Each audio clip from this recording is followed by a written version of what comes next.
नमस्ते सर। नमस्कार मेरे साथियों, नमस्कार। आपके साथ साथ सभी किसान भाइयों को भी नमस्कार। बाजार तो देखो थोड़े गिरे रहे हैं, प्रतिदिन आपने देखा होगा 100 की गिरावट है, जो उसके बाद भी अपन हंसी खुशी रहेंगे तो ये समय भी निकल जाएगा। पुराने दिन में निकल गए, तेजी के माहौल भी आए थे, अब दोबारा थोड़ा ठंडे बाजार हैं तो इनको भी हम धीरे धीरे इस दौर को भी हम निकाल लेंगे। जी सर, आज सर बात करें मंडी के अंदर कैसी चहल पहल रही सर, और आज बात करें बाजार भाव कैसे रहे और कितनी आवक रही है अलवर मंडी के अंदर? देखिए, आवक की अगर बात करें तो अलवर मंडी के अंदर लाल प्याज, जो विशिष्ट चीज प्याज मंडी है अलवर की, राजस्थान की एकमात्र मंडी जो लाल सोने के नाम से और लाल प्याज के नाम से प्रसिद्ध है, यहाँ पर आज 40,000 के प्लस कट्टा जो है लाल प्याज का आया था। और अगर बाजार भाव की हम बात करें तो जो हल्के जर्मिनेशन वाले माल थे वो तो बिके 200, 300, 400, और जो अच्छे जिनके अंदर जर्मिनेशन नहीं थी, सूखे माल थे गोल्टी टाइप, वो बिके हैं 300, 400। गोल्टा जो बिका है वो 400 से 600, और सुपर जो माल है वो बिके 600 से 800, और कोई डॉलर माल है वो बिके 900 रुपये। जी सर। तो अगर एक निचोड़ अगर हम बात की जाए तो बाजारों की स्थिति रही है 300 से लेकर 800, डॉलर माल 900 रुपये। 900 रुपये। जी सर। और आवक वही चल रही है 45 से 50,000? आवक लगातार वही है, स्टेबल आवक है 35,000, 40,000, 45,000 कट्टा।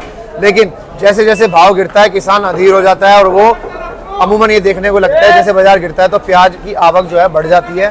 तो मेरा आपके चैनल के माध्यम से ये संदेश रहेगा किसानों को कि आप गिरते बाजारों में हतप्रद ना हो, और ऐसा ना हो कि कल आप मंडी के अंदर 80,000 कट्टा कर दें। अगर आपने ये स्थिति कर दी तो बाजारों में सीधा 200 रुपये गिरावट देखने को मिलेगी, और अगर ये स्थिति आप रखते हैं 40,000 कट्टे आते हैं तो 100 की गिरावट होगी, और अगर आप 10,000 कट्टे घटा देते हैं तो आज का भाव कल खुलेगा। ये मेरी बात आप नोट कर लेना, मैं कल शनिवार के लिए आपको ये बात है सर। आपके हर वीडियो में सच्चाई होती है, हर शब्द में आपकी सच्चाई होती है, यही कारण है कि आपकी वीडियो को किसान पूरा देखते हैं, और आप जो मैसेज देते हैं किसान भाइयों को 110% उसमें सच्चाई होती है। सर अब किसान काफ़ी मेरे को फोन कर रहे हैं और बोल रहे हैं कि बांग्लादेश बॉर्डर बंद हो गया या ये तेजी मंदी चल रही है, इसका मेन कारण क्या है? आप देखिए इस गणित को हमको दूसरे प्रकार से समझना पड़ेगा। भाई प्याज जो है हमारी अलवर में 200 से 400 और 500 रुपये मन बिक्री थी। एकाएक हमें एक खबर आती है कि बांग्लादेश सरकार ने हमें आईपी ऑर्डर जारी कर दिया है 50 ट्रक का। उन्होंने आईपी ऑर्डर तो जारी किया 4 दिन बाद, लेकिन हमने यहाँ पर तेजी कर दी 400 रुपये मन की सेम डे से। ये आपने भी देखा होगा और किसानों ने भी देखा होगा। जी सर। फिर तुरंत जैसे ही 50 गाड़ियों की एंट्री का आईपी जारी हुआ, 4 दिन 5 दिन पश्चात जैसे एक हफ्ता गुजरता है तो वहां पर सरकारों से जो है बांग्लादेश सरकार से बाजार नियंत्रण में नहीं आते हैं, और वो उस ऑर्डर को 50 से सीधा बढ़ाकर 200 के आंकड़े पर ले जाता है। तो जैसे हम ये खुशी की खबर हमारे बीच में फैलती है, उसके साथ साथ हमने एक चीज हमको ये नोटिस और करनी पड़ेगी कि अलवर के साथ साथ रतलाम, एमपी और नासिक की प्याजें भी समानांतर रूप से चालू हो चुकी थी, और उनको भी बाजार चाहिए था। इसी वजह से 200 गाड़ी का जैसे ही वहां पर आईपी ऑर्डर जारी हुआ तो हमारे साथ साथ नासिक की और रतलाम की प्याजें भी वहां पर जाने लगी। तो हमारे भाव जो है वहीं स्टेबल 400 से लेकर 900 और 1000 पर जाकर टिक गए। लेकिन उसके 3 दिन बाद जैसे ही बांग्लादेश सरकार ने देखा कि 200 गाड़ियों की परमिशन के बाद भी वहां पर जो है बाजार जो है वो नियंत्रण में नहीं आ रहे हैं, और 100 रुपये टका से ऊपर प्याज अर्थात एलसी अगर हम काटें तो 80 रुपये के लगभग प्याज बिक रही है। तो उन्होंने एक आदेश जारी किया कि हम प्रतिदिन 525 गाड़ियों की एंट्री जो है वो आईपी ऑर्डर की जारी करेंगे। अब आपको यहाँ ध्यान रखने की बात ये होगी कि एक आईपी जारी करने का मतलब उसकी वैधता रहेगी 31 मार्च 2026 तक। मतलब प्रतिदिन वो सरकार 525 गाड़ियों की आईपी जारी तो कर रहा है, लेकिन जिनको वो जारी कर रहा है वो 31 मार्च तक कभी भी उन गाड़ियों को मंगा सकते हैं। अब सरकार ने जारी कर दी 525 गाड़ी। जी सर। लेकिन जो बीच में इंटरमीडिएट जिन्होंने गाड़ी की आईपी जारी करवाई है वो तो मात्र 100 गाड़ी की एंट्री करवा रहे हैं। अच्छा। ये मुनाफाखेरी का वहां पर जो खेल चल रहा है उससे अलवर की प्याज को वापस बैक आना पड़ा है। अगर प्रतिदिन 525 गाड़ी की जिस प्रकार आईपी जारी हो रही थी और 525 गाड़ी बॉर्डर में जाने लग जाए तो प्याज के भाव में मैंने जैसे कही थी 40 रुपए किलो प्याज बिकेगी वो हो जाता। लेकिन वहां मिलावटखोरों ने और मुनाफाखोरों ने जिस प्रकार से एक सामंजस्य बैठाया है तो वहां से पर्चियां तो कट रही हैं, आईपी जारी हो रही है 525 गाड़ी की, लेकिन प्रवेश दिया जा रहा है मात्र 100 गाड़ियों का। आज भी सर ऐसा सुनवाई आ रही है 61 गाड़ियों की परमिशन मिली है, तो बिल्कुल सही बात है। कल 51 गाड़ियां गई थी और आज मात्र 61 गाड़ियां मिली हैं, जबकि आधिकारिक रूप से 525 गाड़ी की जो आईपी जारी हो गई है। लेकिन जिन्होंने आईपी जारी करवाई है उनकी वैधता है 31 मार्च तक। आज मान लो मैंने कोई टिकट ले ली है जी सर, और उसकी वैलिडिटी दे दी उन्होंने 31 मार्च तक। मैं उस बीच में 4 महीने के भीतर उस टिकट को कभी भी यूज करके अपनी गाड़ी इंपोर्ट करा सकता हूँ। जी सर। लेकिन इसका सीधा सीधा लाभ जो है वो पिछेती प्याज वालों को मिलेगा या फिर जो नई फसलें चालू होगी उन किसानों को मिलेगा।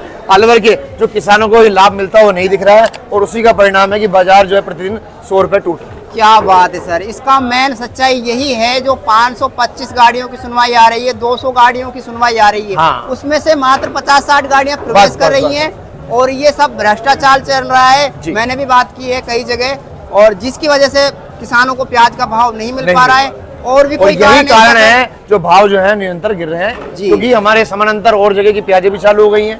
क्या इधर से परमिशन मिल नहीं रही अन्य मंडियों में? भाई रतलाम के अंदर देखिए आज 500 ट्रॉली आया था जी सर। और वहाँ जो प्याजें हैं वो 15 से 20 रुपए और 22 रुपए किलो तक बिकी हैं।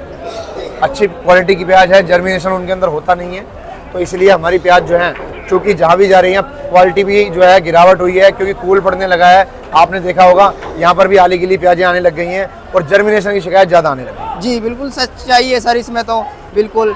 काफ़ी व्यापारी कह रहे हैं कि जब हम यहाँ से फ़ोटो खींचते हैं प्याज के और जब वो 2-3 दिन बाद वहाँ उनके पास में पहुँचती है व्यापारियों के पास में, तो उसमें कुरहे उग जाते हैं और वो बोलते हैं कि हमने रेट आपको जो दिया है वो दिया था जो आपने फोटो डाला है, इसका नहीं दिया जो कुरहाव किया है।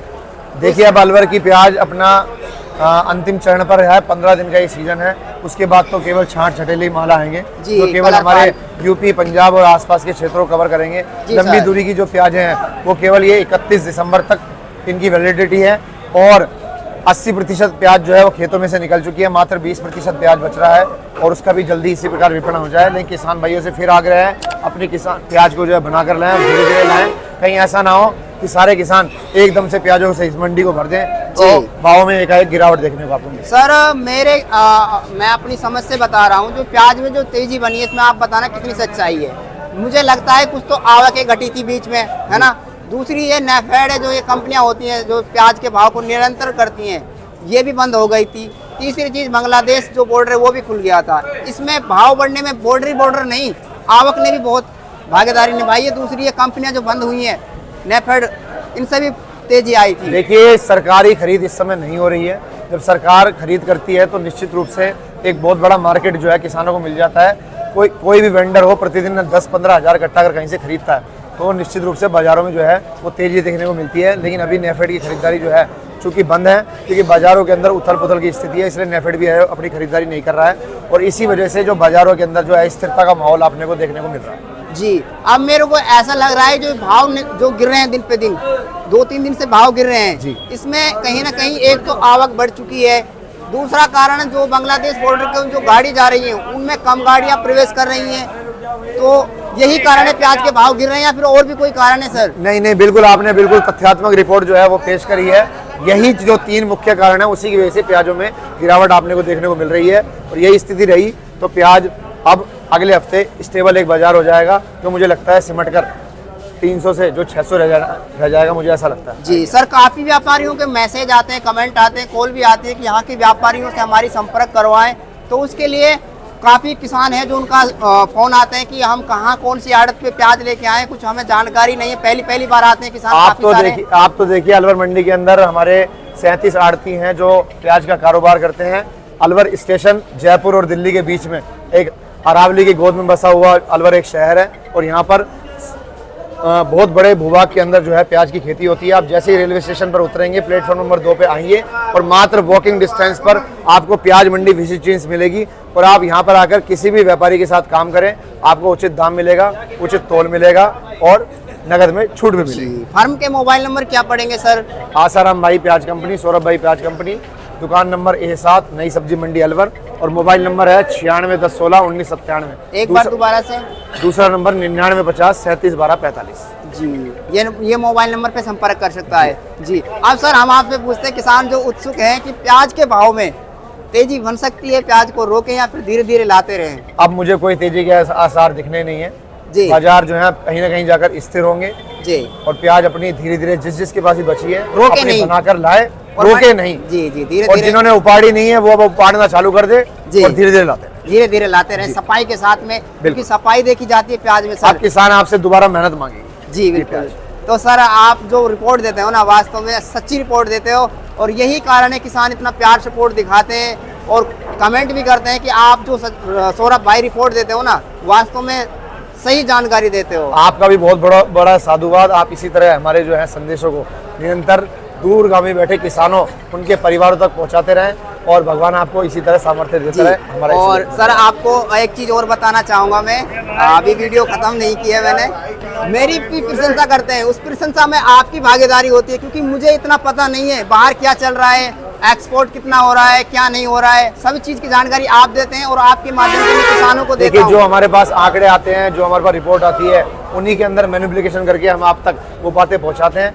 और हम कोई भविष्यवक्ता नहीं है, हम केवल एक अनुमान लगा सकते हैं, एक आकलन कर सकते हैं, उनमें कितनी प्रतिशत सच्चाई रहेगी वो भविष्य के ऊपर निर्भर रहता है। लेकिन हम अपनी तरफ से जितनी हो सकती है सही तथ्यात्मक रिपोर्ट ही आपके सामने प्रस्तुत करते हैं। और आप, मेरा तो ईश्वर से यही आग्रह रहेगा कि किसानों के साथ जो है वो अच्छा ही अच्छा करे और इनको इनकी मेहनत का परिणाम समझे। जी सर, जय हिंद, जय जवान, जय किसान, जय हिंदुस्तान।